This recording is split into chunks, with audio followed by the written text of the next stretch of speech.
Olá pessoal, sejam todos bem-vindos a mais uma videoaula do canal Química Ciência Central. Eu sou João Bosco Paredes da Silva, professor de Química, e no vídeo de hoje vamos falar sobre o tema entropia. Vamos começar logo depois da abertura.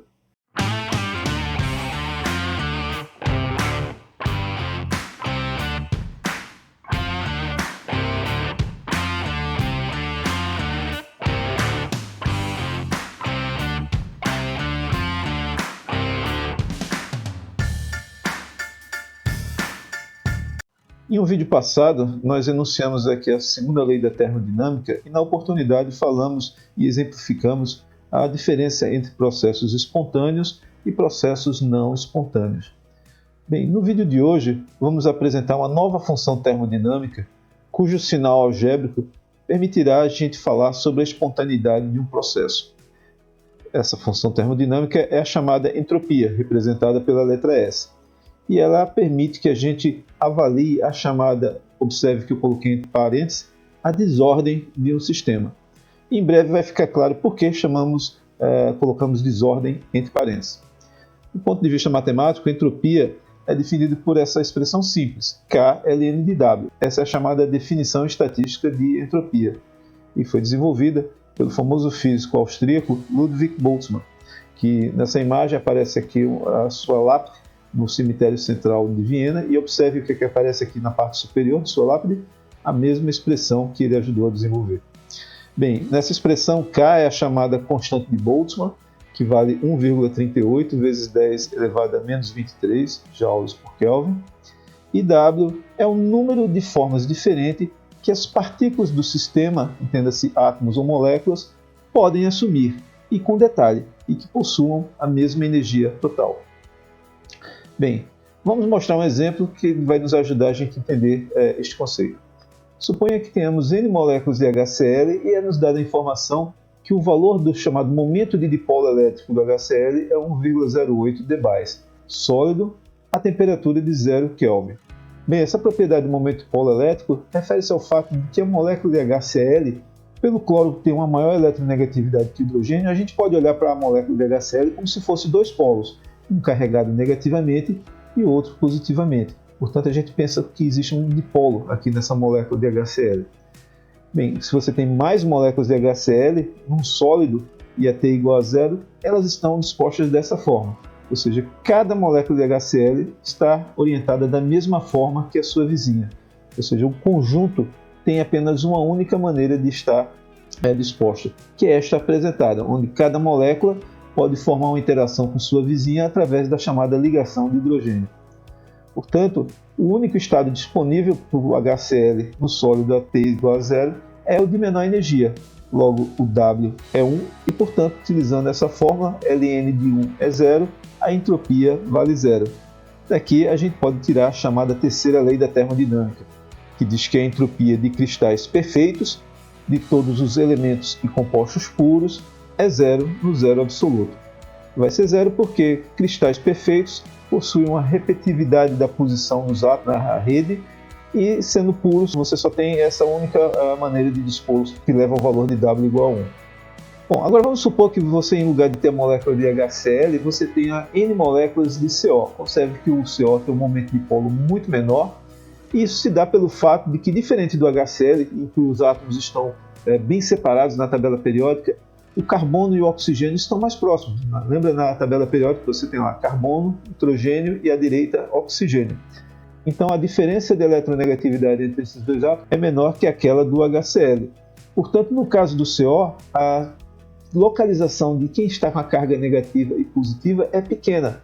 Logo, uma molécula de CO pode estar como representada nessa figura, em que a esfera vermelha representa o oxigênio e a esfera cinza representa o carbono, então as quatro moléculas de CO poderiam estar dessa forma, ou como nesta que aparece aqui ao lado, que se vê uma das moléculas de CO está invertida, e essa inversão, novamente, tem a ver com o fato de ter um momento de dipolo baixo, ou seja, a localização de onde está a carga positiva e negativa é pequena. Então, no caso do CO, a gente tem para um conjunto de quatro moléculas, uma delas pode estar invertida em relação a esta, ou você pode ter uma outra molécula, uma outra configuração, que seria essa daqui, ó, em que ela está invertida em relação a essa daqui. E por último, esta última aqui, onde eu estou passando o mouse, em relação a esta primeira. Ou em outras palavras, está aqui destacado nesse círculo pontilhado em azul. Observe que também uma outra possibilidade em relação a esse primeiro quadro que aparece aqui é essa que aparece aqui abaixo. Repare que agora a primeira molécula de CO pode estar invertida e você tem as mesmas repetições das demais posições que já havíamos destacado. Também a possibilidade da terceira molécula aqui estar invertida, repare, em relação à primeira, e novamente todas as outras possibilidades, e agora a quarta molécula que está aqui invertida e todas as outras possibilidades nas figuras que estão ao lado. Como o CO pode assumir duas orientações e são 4 moléculas, todas as combinações 2 a 2 vão dar 2 elevado a 4, 16 possibilidades que estão aqui representadas. Bem, nesse caso, se você substituir agora na relação de Boltzmann, S igual a K ln de W, W é 2 elevado a 4, portanto a gente pode passar o 4 aqui para frente, né? Isso aqui vai ser 4 vezes o valor da constante de Boltzmann vezes ln de 2. Isso aqui dá 3,83 vezes 10 a menos 23 joules por Kelvin. Agora vamos imaginar que a gente tem uma quantidade grande, uma quantidade igual àqueles que estão presentes em 1 mol. Né? Bem, nesse caso você vai ter 2 elevado ao número de Avogadros. Então o número de Avogadro vai aparecer aqui na frente, multiplicando o valor da constante de Boltzmann, vezes ln de 2, agora o valor vai dar 5,76 Joule dividido por Kelvin mol. Ok, vamos falar que uma observação importante é de que a unidade da entropia é Joule por Kelvin, ou seja, a entropia ela vai depender da temperatura. De fato, no caso do HCl, que estamos usando como exemplo, antes da fusão, que ocorre a 159 kelvins, a sua entropia é 64 joules por Kelvin. Após a fusão, quando as moléculas de HCl vão ganhar uma mobilidade muito maior, né, uma certa fluidez na sua fase líquida, você vai ter aqui a entropia igual a 77 joules por Kelvin. Então, de fato, a mudança de temperatura impactou no valor da sua entropia. Bem, agora a gente pode, portanto, fazer uma pergunta que é a seguinte: de onde é que a temperatura influencia a entropia nessa equação? Se a gente olhar direitinho, não existe a variável T, temperatura, nesta equação. Mas a gente sabe que, de forma implícita, a temperatura vai acabar influenciando no valor de W. Quanto maior for a temperatura, maior é o número de microestados que essas moléculas podem adotar no sistema. Essa tabela mostra para a gente, de forma bem destacada, o comportamento da entropia molar da água em várias temperaturas. Então aqui na primeira coluna a gente tem as fases da água, sólida, líquida e vapor, a temperatura em graus Celsius, menos 273, o zero que está no equilíbrio, né, entre a fase sólida e líquida, entrando na fase líquida, a 20, 50, 100, em equilíbrio com seu vapor e acima da temperatura de ebulição em 200 graus Celsius. E nós vemos que, decididamente, a entropia molar, é isso que está escrito aqui, S índice N, é a entropia dividido pelo número de mols, então isso aqui é chamada entropia molar. No estado padrão, vale em joules dividido por Kelvin mol, os valores de 3,4, 43, 65, enfim, ele vai aumentando até 204, certo? Bem, vamos agora mostrar uma figura muito importante que utilizaremos bastante no estudo de entropia. Essa figura mostra aqui o sistema, que é o nosso objeto de investigação, e a parte do universo que interage com ele, que é a chamada vizinhança. E vamos considerar que esse sistema e essa vizinhança, eles estão aqui em vermelho, isolados globalmente. Então você pode assumir que esse sistema e a sua vizinhança próxima, encarar isso aqui como sendo um universo, né, ou o seu sistema total, ele está isolado. Ou seja, o que é que isso significa? Significa que se a energia sai daqui do sistema, ele vai ficar na vizinhança. Ou se a energia sai da vizinhança, ele só pode ir para o seu sistema. Pelo fato de ele estar isolado, a energia não pode sair, nem pode entrar energia nesse sistema global. Vamos lembrar que a gente sempre vai estar interessado não é no valor momentâneo da entropia, a gente vai estar interessado nas suas variações. Por quê? Porque a gente está interessado em estudar processos. Então a variação da entropia total, que é daquele sistema global que eu mostrei na figura anterior, ela pode ser particionada em uma parte que diz respeito ao sistema, a variação da entropia do sistema, e uma parte referente ao ambiente. Bem, eu espero que vocês concordem comigo que quanto mais calor é introduzido no ambiente, maior deve ser a desordem desse ambiente. Portanto, a variação de entropia deve ser proporcional à quantidade de calor presente no ambiente. Outra coisa que a gente quer argumentar com vocês é que, para uma mesma quantidade de energia, o impacto na desordem do ambiente vai ser muito maior se a temperatura desse ambiente estiver baixa. E a recíproca é verdadeira. Se a temperatura do ambiente for alta, esse impacto na variação da entropia do ambiente deverá ser baixa. E você pode fazer uma analogia, né? Imaginando, por exemplo, se você encarar a energia Q como sendo equivalente ao ruído provocado por um equipamento, por exemplo, um celular que toca, na situação em que o mesmo volume do celular toca, num dado momento, por exemplo, quando alguém liga para você, esse impacto vai ser muito maior em um ambiente silencioso, onde o ambiente tem um ruído baixo, que, por exemplo, no meio de uma festa onde o ruído é alto. Por isso, existe essa lógica inversa, no caso da entropia, entre a temperatura e a variação de entropia no ambiente. E aqui dessas duas análises, a gente chega à conclusão que a variação de entropia, na verdade, é uma razão entre a variação da quantidade de calor presente no ambiente dividido pela temperatura do ambiente. Bem, para mudanças finitas, em vez de a gente ter uma variação infinitesimal, a gente vai ter uma variação delta maiúscula. E nesse caso, aqui no numerador, a gente vai ter a soma de todas as variações infinitesimais, você vai ter o calor total dado ao ambiente ou obtido do ambiente. E aqui no denominador continua a temperatura. Além disso, temos que destacar que em processos ou mudanças adiabáticas não existe troca de calor. Nesse caso, como o calor não vai chegar lá no ambiente, o calor é zero, a variação de entropia vai ser também zero. Ok, vamos adiante. Um outro destaque é saber que em processos cujo sistema está em equilíbrio térmico com o ambiente, ambos têm a mesma temperatura. E nesse caso, o calor do ambiente vai ser o negativo, o oposto do calor do sistema à pressão constante, que é a variação de entalpia. Então, repare só, nessa definição que tínhamos da variação de entropia do ambiente, vamos utilizar aqui estas igualdades nessa expressão, e aí o que vai acontecer? Aqui no numerador, eu vou escrever menos ΔH do sistema, e aqui no lugar da temperatura do ambiente vai ter a temperatura do sistema. Então, vai ficar desse jeito. Ok? Bem, vamos agora analisar o que acontece em cada caso. Se aqui o seu processo do seu sistema for um processo em que o ΔH é negativo, ou seja, se é um processo exotérmico, ele gera aumento de entropia no ambiente. Porque olha aqui a figurinha aqui abaixo representando essa situação. Você tem aqui o sistema, que é essa vidraria com esse líquido, né?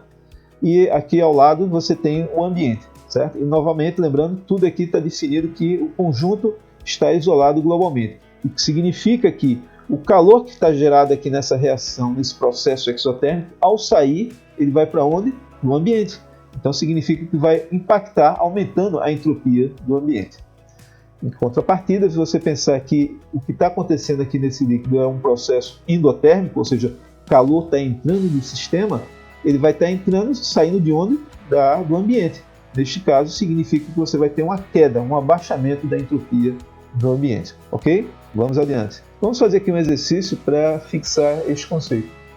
O exercício fala assim, ó, calcule a variação de entropia da vizinhança ou ambiente, como queira, quando a seguinte reação se completa na temperatura de 298 Kelvin. A reação é a formação da molécula de amônia a partir dos seus elementos H2 e N2. Portanto, esse ΔH que aparece aqui, menos 92,22 a 25 graus Celsius, isso aqui vai estar relacionado à chamada entalpia de formação. Então, não é exatamente entalpia de formação, porque esse número aqui é para a formação de 2 molos, né? Entalpia de formação, portanto, seria metade deste número.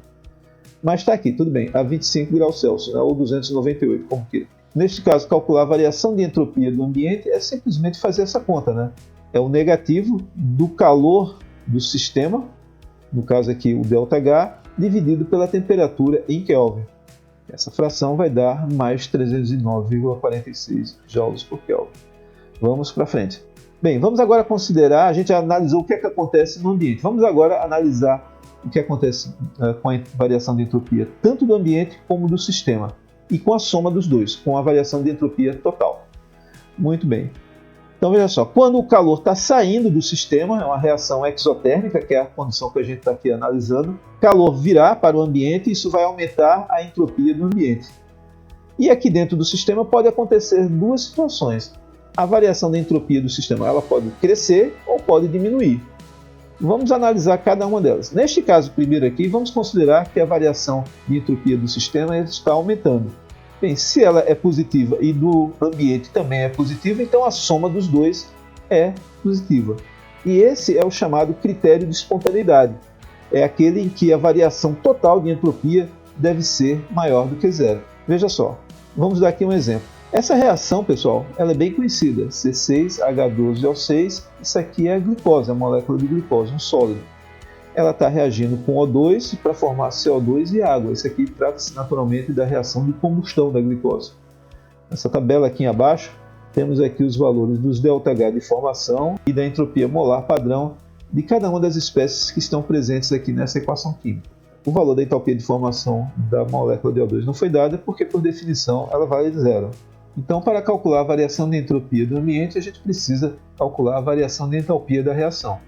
Bom, a variação de entropia desta reação é 6 vezes a entropia de formação do CO2 na forma gasosa, esse daqui, mais 6 vezes a entropia de formação da água líquida, menos a entropia de formação da glicose, menos 6 vezes a entropia de formação do O2, que a gente já sabe que vale zero, mas está aqui só por uma questão de formalidade.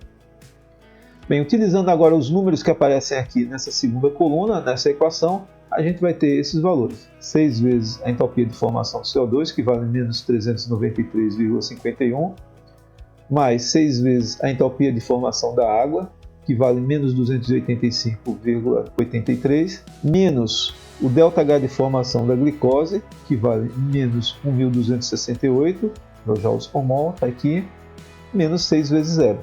Então, fazendo essa soma, isso dá menos 2.808,04 kJ por mol. Esse é o calor liberado quando a glicose é queimada. Para calcular a variação de entropia no estado padrão dessa reação, a gente vai usar uma equação parecida com essa do ΔH, só que a gente vai usar, no lugar das entropias de formação, a gente vai usar a entropia molar padrão de cada uma das espécies. Mas os coeficientes estequiométricos são os mesmos. 6 vezes a entropia molar padrão do CO2 gasoso, mais 6 vezes a entropia molar padrão da água líquida, menos a entropia molar padrão da glicose sólida e menos 6 vezes a entropia molar padrão do O2 gasoso. E agora, usando os números da última coluna dessa tabela, que estão aqui dispostos, a gente chega à conclusão que a variação de entropia padrão desta reação é de mais 259,06 Joule por Kelvin mol. E faz todo sentido esse número ser positivo, haja vista que nesta reação a glicose inicialmente era um sólido, então é uma quantidade aqui mais 6 produzindo 12, sendo que a metade é gasoso e a metade é líquido, ou seja, nos produtos você tem não só mais moléculas, mas num estado em que a desordem é muito maior do que a dos reagentes, que é sólido e gasoso. Então vamos agora calcular o ΔS do ambiente, a variação de entropia padrão do ambiente. Isso aqui é o calor produzido da reação, o negativo desse calor, dividido pela temperatura. E nesse estado padrão aqui, esses dados foram coletados a 298 Kelvin. Por isso é que estamos utilizando aqui esse valor. E aqui esse número vai dar mais 9.422,95 Joule por Kelvin mol. Muito bem. E faz também sentido esse número ser positivo, já que isso é uma reação exotérmica, né? Uma reação cujo ΔH é negativo. Então está chegando calor no ambiente, logo lá a variação de entropia também deverá ser positiva. Observe que aqui a variação de entropia total, é a soma da variação de entropia do sistema e do ambiente, é 259,06, com mais 9.422,95, isso aqui dá 9.682,01 Joule por Kelvin mol. E como é positivo, temos aqui que o processo ele é espontâneo, que é o que se espera, né? A glicose, uma vez iniciado o processo, né, processo de combustão, invariavelmente ele é levado à formação dos produtos CO2 e água e mais calor. Agora que nós vimos um exemplo em que a variação de entropia do sistema é positiva, vamos considerar a mesma situação de um processo exotérmico, mas agora em que a variação de entropia ela é negativa. Bem, mas se ela é negativa, mas ainda assim a variação da entropia do ambiente for suficientemente positiva, a soma ainda dá positivo. O valor total da variação da entropia ainda é positivo, portanto, continua sendo espontâneo.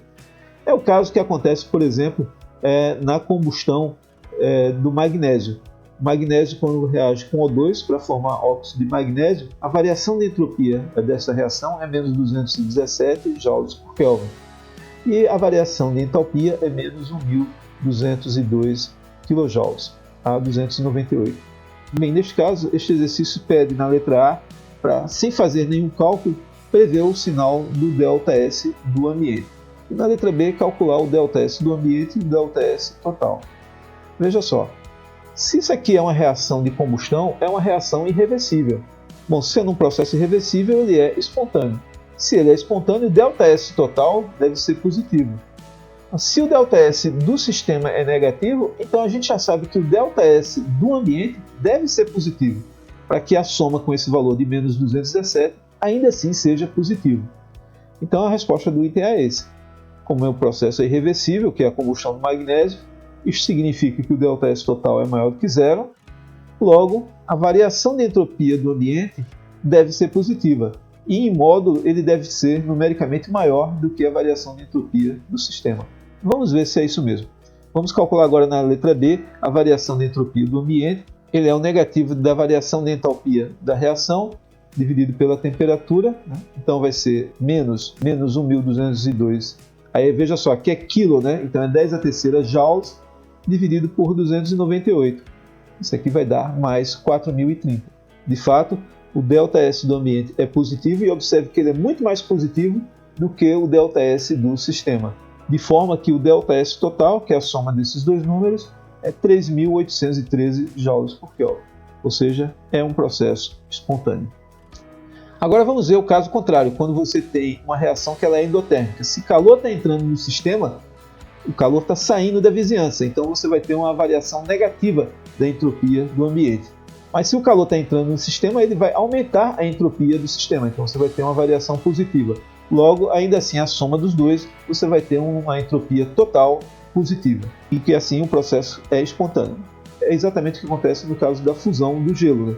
Você tem a água sólida, quando entra calor no sistema, ele transforma o sólido em água na forma líquida, que tem uma desordem muito maior. Ok? Tudo bem? Então vamos adiante. Bem, neste quadro aqui a gente tem um resumo das coisas que vimos até agora, que ele diz o seguinte: na primeira coluna você tem aqui o ΔS do sistema. Veja só, quando a gente não tiver nenhuma referência aqui no índice, não tiver nada escrito, a gente vai subentender que refere-se ao sistema. Na segunda coluna você tem o ΔS do ambiente, na terceira coluna você tem o ΔS total e nesta última coluna o caráter do processo. Quando o ΔS do sistema é positivo e o ΔS do ambiente é positivo, ambos são positivos, o total é positivo. Então você tem um processo que é espontâneo. Se o ΔS do sistema ele é negativo e o ΔS do ambiente também é, a soma dos dois será negativa. Então significa que o processo ele não é espontâneo, ou que o processo inverso é que é espontâneo. Se o ΔS do sistema é positivo e o ΔS do ambiente é negativo, veja que ainda a soma dos dois pode ser positiva se a variação de entropia do sistema for maior do que a variação de entropia do ambiente. Então ainda há a possibilidade do processo ser espontâneo. E na última linha ocorre a situação inversa. Se o ΔS do sistema é negativo e o ΔS do ambiente é positivo, se o ΔS do ambiente for maior do que o do sistema, então nesse caso ainda há a possibilidade do processo ser espontâneo.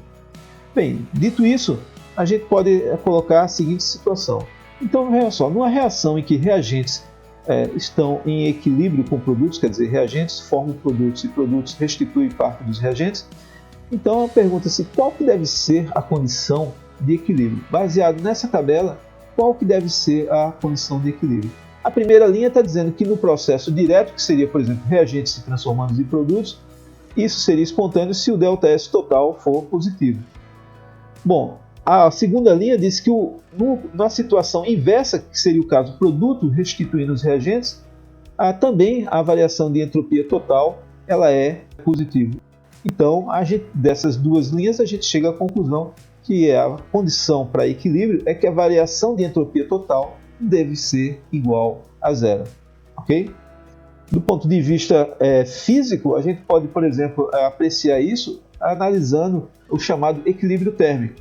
Bem, nessa figura você tem aqui dois corpos, né, em contato, em que um está a uma temperatura maior e o outro está a uma temperatura menor.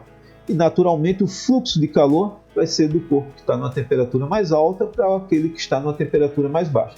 E a mesma coisa que a gente vê aqui na figura da direita. Tá? A situação de equilíbrio térmico é tal como esta desenhada aqui na figura do centro, em que você não tem nenhum dos lados com uma temperatura maior que outra. Nesse caso, não há nenhuma direção preferencial de fluxo de calor entre esses dois corpos unidos aqui. Então a gente disse que esses estão em equilíbrio térmico, né? Ou seja, com a ausência de uma direção preferencial do fluxo de calor. Bem, vejamos nesse exercício como a gente pode fixar esse conceito de equilíbrio, envolvendo a variação de entropia. Ele fala assim, ó, sabendo que a transformação de água na forma de gelo em água líquida a 0 graus Celsius, o valor de ΔS é de 22,0 joules por Kelvin mol, e que o ΔH de fusão da água é 6,01 kJ por mol, identifique que correção precisa ser feita na equação química apresentada acima. O sólido se transformar no líquido, isso aqui é um processo que você está aumentando o número de configurações das moléculas de água. O líquido tem um número maior de configurações que no sólido. Portanto, a gente entende que o líquido tem uma desordem maior do que o sólido. Por isso, a variação de entropia do sistema ela é positiva. E para poder fundir, você tem que adicionar calor, né? Você tem que entregar calor ao sistema. Por isso, o ΔH de fusão é positivo. Bem, então veja só, já que já temos o ΔS do sistema, vamos calcular aqui o ΔS do ambiente. É o negativo do calor envolvido no processo, no sistema, que é essa transformação, dividido pela temperatura, 0 graus Celsius ou 273,15 Kelvin. Lembrando que a temperatura aqui tem que estar em Kelvin, ok? Bem, essa razão aqui vai dar menos 22,0 joule por Kelvin mol. Olha só esse valor aqui, que interessante. Observe o valor numérico, é o negativo do ΔS do sistema. Então significa que o ΔS total vai ser zero. Né? A soma desses dois números vai dar zero. Então veja só, isso significa que na verdade nessas condições aqui, entre a água sólida e a água líquida, na verdade você não tem uma transformação. Você não significa que o gelo vai se transformar todo em líquido. Significa que você está numa condição de equilíbrio, portanto é necessário adicionar uma outra seta para dar essa dimensão de equilíbrio entre essas duas fases da água, entre o sólido e o seu líquido. Okay? Então é este pequeno detalhe, esta é a pequena correção que precisa ser feita na equação química acima. Agora vamos lembrar que processos irreversíveis eles são acompanhados de aumentos de entropia. Então isso significa que o ΔS total, que é a soma da variação da entropia do sistema e do ambiente, ele deve ser maior do que zero. Vamos agora analisar o que é que acontece se em lugar do processo ser irreversível, se ele for reversível. Bem, neste caso não vai haver aumento de entropia. Sabe por quê? Pois em cada etapa ao longo do caminho, ele vai ocorrer sem a dispersão de energia caótica. Um processo reversível é, na verdade, um processo muito lento, né, em que as variações de cada momento em relação à instância anterior é infinitesimalmente pequena. Portanto, você não vai ter dispersão de energia. Portanto, se você vai a partir de um ponto I até um ponto F e retorna novamente a esse ponto I, e considerando que esse processo é reversível, então o ΔS total ele vai ser zero. Ou seja, o ΔS só existe duas possibilidades. Ou ele é positivo, se o processo for irreversível, ou ele é igual a zero, se o processo for reversível. Bem, se o processo for reversível, isso é zero, a gente sabe que a variação de entropia do ambiente é o negativo da variação de calor do processo do sistema, né, sob a temperatura, só que nesse caso a gente está com um processo particularmente reversível, daí a gente colocar esse índice aqui no Q chamado REV, para lembrar que isso é apenas verdade se o processo for reversível. Então agora eu posso pegar essa segunda fração, passar para o lado direito e ter essa importante relação aqui, que a variação de entropia do sistema é a variação do calor no processo reversível dividido pela temperatura do sistema. E aí a gente pode suprimir esse índice SIST, né, que é a nossa convenção, Então, na ausência dele, você pode calcular o ΔS como sendo a integral dessa variação infinitesimal ds. Então, você vai ter aqui a integral de dq reversível sobre a temperatura entre o início e o final do processo. Bem, vamos ver aqui alguns exemplos de variação de entropia em que a gente vai usar essa fórmula para calcular. Comecemos avaliando o que é a variação de entropia na expansão isotérmica de um gás ideal. Observe que eu vou utilizar aqui a situação particular de uma expansão isotérmica, não é à toa, porque dessa expressão aqui, vemos que a gente precisa resolver o problema de que temos aqui a variável T e a derivada é em relação ao calor. Mas já que a temperatura é constante, né, é uma expansão isotérmica, ela pode sair para fora da integral e a gente vai ter que integrar apenas dq. Essa integral de dq, isso aqui vai ser simplesmente Q. Então, isso aqui é o calor todo dado ou obtido do sistema dividido pela temperatura. Muito bem.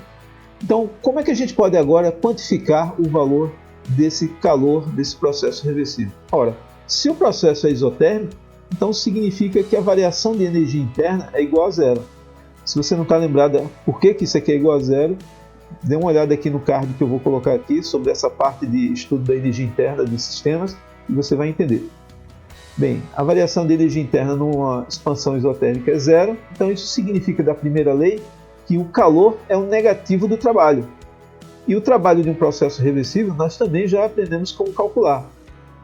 Vamos também deixar aqui o link para você assistir o vídeo sobre isso. E então, nesse caso, o calor vai ser o negativo do trabalho. O trabalho é menos nRT ln de V final sobre V inicial. Com esse sinal negativo, ele se torna positivo. Observe que substituindo Q nessa expressão aqui de ΔS, que está acima, a temperatura vai cortar com a temperatura e a gente vai ficar com esta relação, que a variação de entropia ela é NR, o log na base natural, na base E, de V final sobre V inicial. Bem, vamos fazer aqui algumas observações. A primeira é o seguinte: se o volume final for maior do que o inicial, por exemplo, estamos falando aqui de uma expansão, essa razão aqui vai dar maior do que 1, porque o numerador é maior do que o denominador. Se a gente olha aqui na figura do lado direito, é o gráfico de uma função logaritmo. Então aqui a variável x, no eixo y, o logaritmo de x.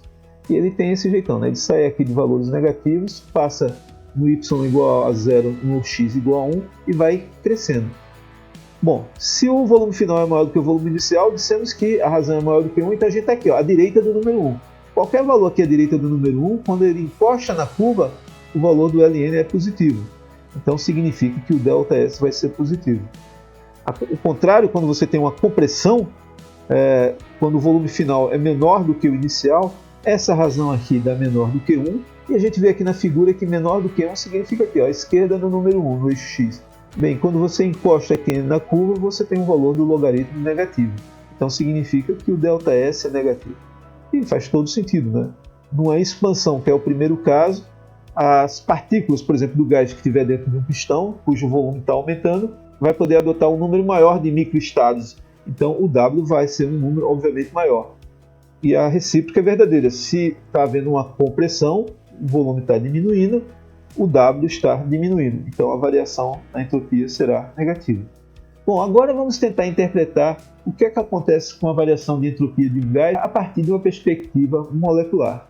Para isso, vamos supor que temos N moléculas que se expandem isotermicamente de um volume VI a um volume VF dentro de um container que tem um volume V. Então, repare só, a gente muitas vezes esquece que as moléculas elas têm volumes. Então, todas as moléculas têm volume. Então, vamos considerar que V minúsculo a gente vai chamar do volume de uma molécula e V maiúsculo vai ser o volume do container. Sendo assim, o número de posições que uma molécula do gás pode estar é o volume maior dividido pelo volume da molécula menor, certo?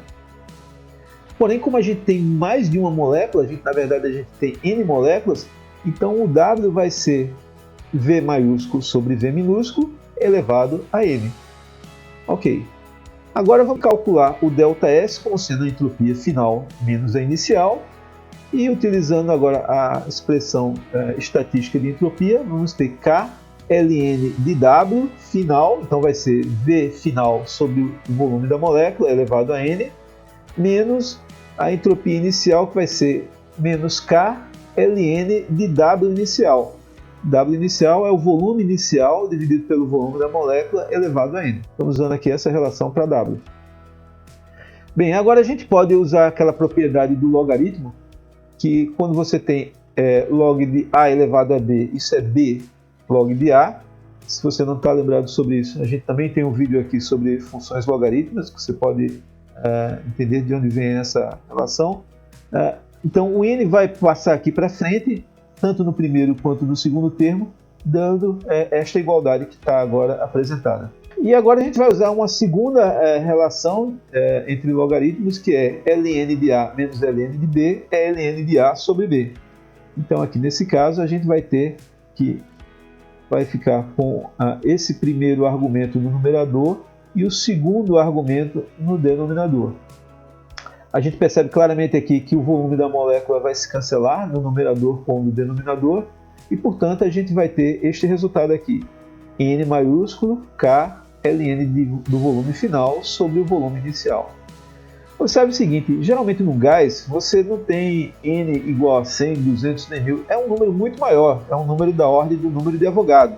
Portanto, este grande número N, ele pode ser reescrito como sendo um múltiplo N minúsculo do valor Na, que é o número de Avogadro. Ou seja, um grande número você pode decompor como sendo um conjunto N do valor do número de Avogadro. E vamos multiplicar novamente aqui pelo valor de K. Agora veja só que interessante. Quando você multiplica aqui o valor do número de Avogadro, que é 6,02 vezes 10 a 23, pelo valor da constante de Boltzmann, 1,38 vezes 10 a menos 23, esse 10 a menos 23 cancela com 10 a mais 23, Então quando você faz aqui esse produto, você vai obter 8,314 Joule por Kelvin mol. Ou seja, 8,314, o que é mesmo? É a constante dos gases em joules. Ou seja, a constante dos gases, olha que interessante, ela nada mais é do que a constante de Boltzmann multiplicado pelo número de Avogadro. É a constante de Boltzmann para um número muito grande de partículas. O número de partículas presentes em 1 mol. Então com isso, veja só, no lugar de NK, eu posso representar isso aqui como sendo NR. Então a gente obtém o quê? Olha que interessante, a mesma relação que havíamos obtido anteriormente. O ΔS vai ser NR ln do volume final sobre o volume inicial. Agora, além da variação do volume, uma outra maneira de você variar a entropia é através da mudança da pressão. Então vamos fazer o cálculo de ΔS com a pressão. O nosso ponto de partida é esta fórmula que obtivemos há pouco, em que ela relaciona aqui a variação da entropia com o volume. Por quê? Porque vamos poder usar tanto no numerador como no denominador a equação dos gases ideais e representar no lugar do volume como sendo nRT sobre P. Então no numerador vai ficar nRT sobre a pressão final e no denominador nRT sobre a pressão inicial. nRT vai cancelar com nRT e você vai ter 1 sobre a pressão final dividido sobre 1 sobre a pressão inicial. Isso aqui vai dar simplesmente nRT logaritmo da pressão inicial sobre a pressão final. Veja bem, vamos ver se isso faz sentido. Se a pressão final for maior do que a pressão inicial, a gente está falando de uma compressão, não é verdade? E nesse caso aqui, essa razão aqui vai dar menor do que 1, esse ln vai dar negativo. Então o ΔS vai ser negativo. E agora, se a pressão final for menor do que a inicial, a gente está falando de uma expansão. Veja só, e nesse caso, PI sobre PF, isso aqui é maior do que 1, e o ln vai dar positivo, e portanto o ΔS vai ser positivo, como a gente espera na expansão.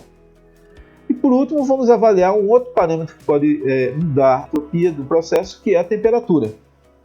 Bem, partindo dessa definição de variação de entropia, como sendo a integral entre o início e o final do processo de decay reversível sobre a temperatura, agora a gente está numa situação em que a gente não pode tirar a temperatura para fora da integral, afinal de contas ela é o parâmetro que está variando. Bem, neste caso a gente precisa reescrever isso aqui para poder integrar isso aqui. Por que reescrever? Porque a derivada aqui é em relação a Q e a variável é T. Então o que a gente vai fazer? Vamos primeiramente desdobrar essa variação aqui de entropia e escrever assim, é a entropia na temperatura final menos a entropia na temperatura inicial. E repetimos a mesma integral que temos do lado direito da igualdade. Bem, agora vamos usar algumas informações. A primeira é o seguinte: como nos interessa a variação de entropia quando a pressão é constante, a gente está interessado que esse calor aqui vai ser o calor à pressão constante. E a gente sabe da definição de capacidade calorífica, que a capacidade calorífica à pressão constante é dQ sobre dt. E esse calor aqui é a pressão constante. Então repare só, no lugar desse dQ que está aqui na integral, eu posso usar essa informação aqui, ó, a definição de capacidade calorífica. Assim, a gente pode reescrever essa integral que está aqui em cima dessa forma aqui, ó. A entropia na temperatura final é igual à entropia na temperatura inicial, mais a integral entre o início e o final do processo de Cp sobre T dt. Agora sim, veja só, estamos numa situação mais confortável. A variável é T e a derivada é na temperatura. E agora, para poder resolver essa integral, a gente vai usar o fato de que a capacidade calorífica, ela felizmente ela não muda muito em torno de um certo ponto, de uma certa temperatura de interesse. Então ela pode ser considerada como uma constante, ir para fora da integral, e a gente vai ficar simplesmente com a integral de 1 sobre t dt. Essa integral ela já é bem conhecida, isso aqui é simplesmente o logaritmo natural, que você vai substituir o valor de t no ponto final, menos o ln de t no ponto inicial. Então vai ficar ln de tf sobre pi. Veja só, essa expressão ficará desta forma se você estiver tratando da condição de que a pressão é constante.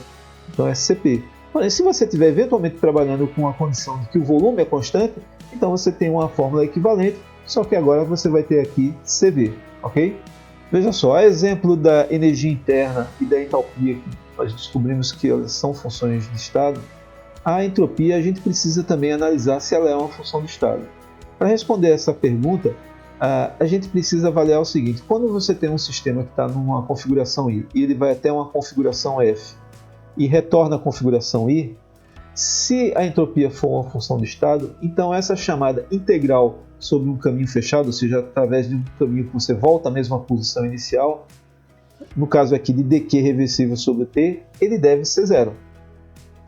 Então, para provar se isso é verdade ou não, a gente vai recorrer ao chamado ciclo de Carnot para avaliar se a entropia é ou não uma função de estado.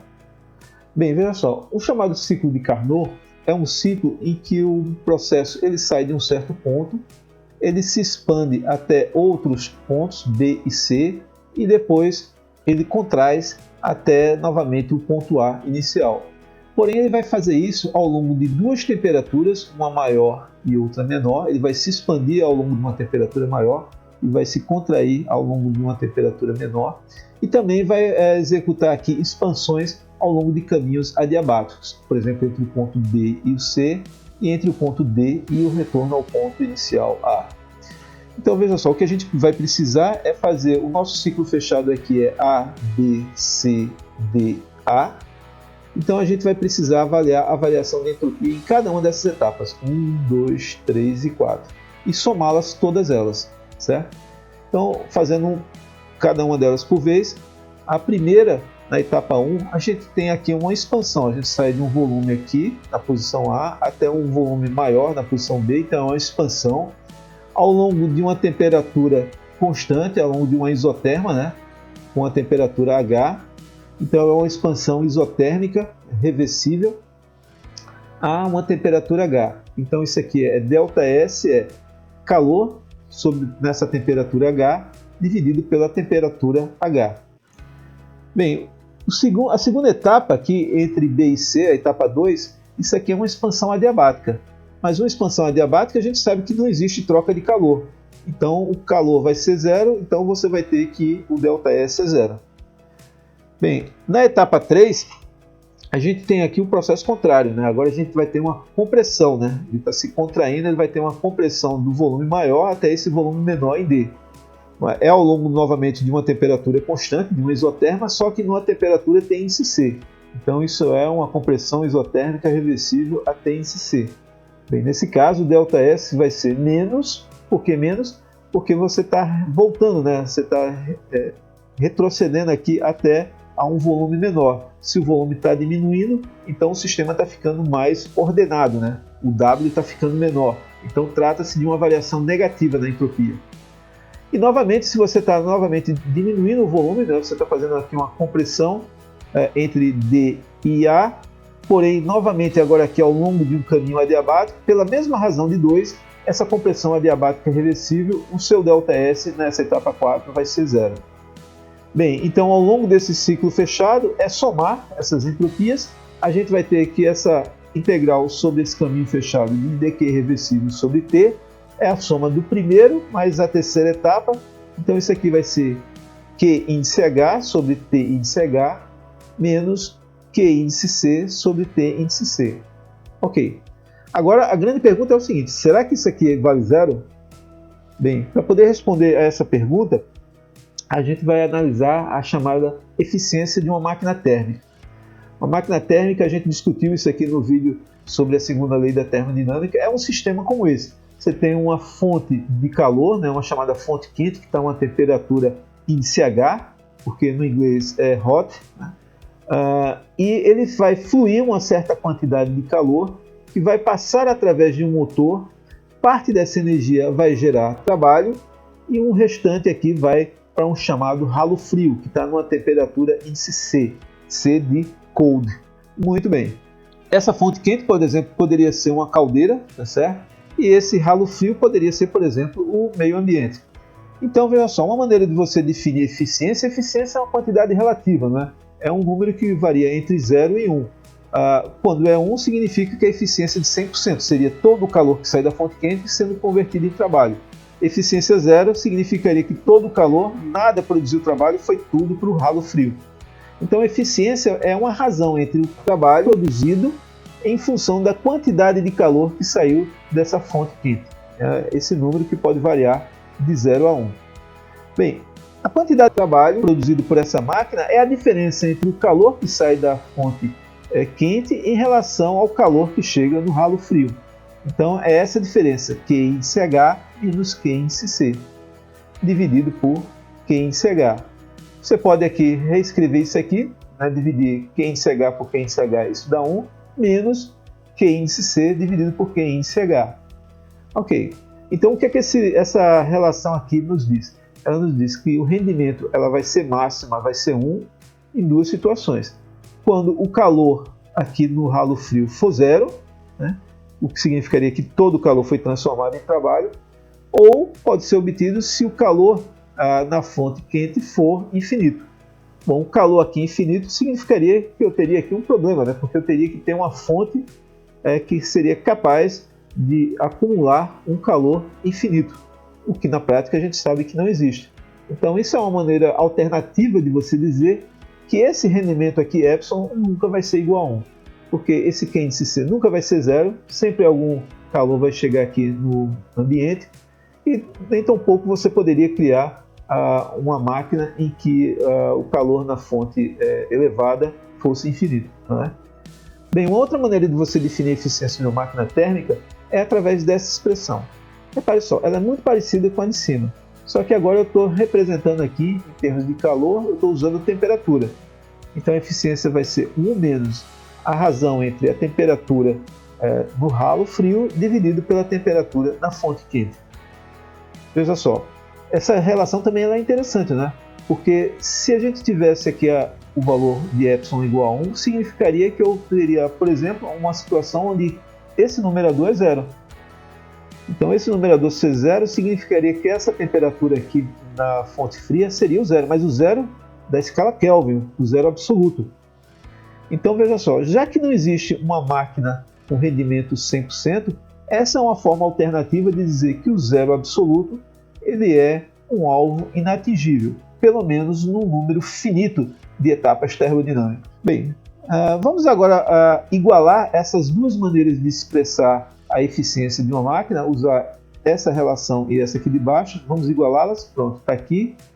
E aí a gente vê naturalmente que o número 1 pode se cancelar e a gente vai ter essa relação. Se eu multiplicar por menos 1 as duas frações, vai desaparecer esse sinal negativo. E se eu pegar esse T índice C, que ele está aqui do lado direito no numerador, se eu passar ele para o lado esquerdo, ele vai aparecer aqui no denominador. Bem como esse Q índice H que está dividindo essa fração aqui do lado esquerdo, ao passar para o lado direito, ele vai estar aqui no numerador, tá certo? Então a gente tem o que? A gente tem estas relações aqui, ó. Que Q índice C sobre T índice C é igual a Q índice H sobre T índice H. Que é exatamente, olha, o que a gente estava querendo avaliar. Se essa fração é igual à segunda e, portanto, a diferença entre eles dá zero. Sim, de fato, dá zero. Logo, chegamos à importante conclusão que a entropia é sim uma função de estado. E agora, finalmente, para concluir esse vídeo, vamos fazer um exercício e vamos aplicar esta nova informação que acabamos de aprender. Bem, o exercício fala assim, ó, calcule a variação de entropia quando argônio a 25 graus Celsius em uma atmosfera no container de 500 cm3 é expandido para 1000 cm3 e aquecido para 100 graus Celsius. Sabendo-se que existe essa relação entre Cp molar e Cv molar, a diferença é igual a R, e que o valor do Cp molar do argônio vale 20,786 joules por Kelvin mol. Veja só, a situação que a gente tem aqui é o seguinte, o argônio é aquele gás, né, pertence aos gases nobres, é um dos gases nobres, ele está inicialmente a 25 graus Celsius e depois vai a 100, e simultaneamente com a variação do volume de 500 cm3 a 1000. Então veja só, a situação pode ser colocada do ponto de vista gráfico como essa. O seu ponto inicial é essas coordenadas, volume 500 cm3 e temperatura 25 graus Celsius, e o seu ponto final é um volume de 1000 e uma temperatura de 100 graus Celsius. A gente tem um problema aqui porque as duas variáveis estão mudando simultaneamente. Porém, a gente sabe que a entropia é uma função de estado. Então isso significa que a variação dela entre o mesmo ponto inicial e final não depende do caminho. Portanto, eu posso adotar caminhos alternativos nos quais eu sei calcular a variação de entropia. Então vamos usar esta que é apresentada aqui em azul. Vamos dividir esta transformação em duas etapas. A primeira, observe que é uma expansão no volume contra uma pressão externa constante. E a gente já sabe fazer isso, a gente já aprendeu a calcular isso. E a segunda etapa é um aquecimento de 25 até 100 graus Celsius em um volume constante. Nós aprendemos no vídeo de hoje a calcular isso. Então vamos fazer isso, vamos calcular a primeira e a segunda etapa. E depois vamos somá-la. Bem, a primeira etapa, a gente tem aqui que o ΔS na etapa 1, ela é simplesmente NR, Ln de volume final sobre o volume inicial. Então é bem tranquilo, só que a gente precisa é definir aqui quanto vale NR. Da relação dos gases ideais, você pode escrever que NR é PV sobre T, e volta a multiplicar por Ln do volume final sobre o volume inicial. Então agora substituindo aqui os números, ó, a pressão você tem uma atmosfera, o volume de 500, a temperatura de 25 graus Celsius, mas lembrando que tem que ser em Kelvin, né? 298 kelvins, Ln do volume final, 1000, dividido por Ln do volume inicial, que é 500. Enquanto você faz essas contas, isso aqui vai dar 0,0012 atmosfera litro por Kelvin. Multiplicando isso aqui por 101,39 joules sobre a atmosfera litro. Então cancela a atmosfera litro com a atmosfera litro, isso aqui dá joule por Kelvin, dá o valor de 0,118 joules por Kelvin. Ok, agora vamos calcular a etapa 2, que é um aquecimento. Olha, a etapa 2 é um aquecimento a volume constante, então isso aqui vai ser CV, Ln da temperatura final sobre a temperatura inicial. E repare só, eu tenho aqui no enunciado da questão o valor não de CV, mas de CV molar. Tá? E por isso a gente vai reescrever, lembrando que CV molar é CV sobre N, então no lugar de CV eu vou escrever NCV molar.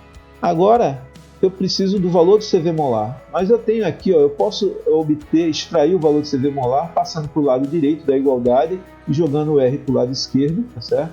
Então isso aqui vai ficar aqui, ó, N, que multiplica no lugar de CV molar vai dar Cp molar menos R, multiplicado novamente por esse Ln. E agora eu posso utilizar o valor do Cp molar do argônio, que é dado aqui como uma das informações da questão. E novamente calcular o valor de N. N vai ser PV sobre RT. E novamente repito as mesmas variáveis, né? Cp molar menos R, Ln de final sobre T inicial. Agora é só substituir os valores aqui, né?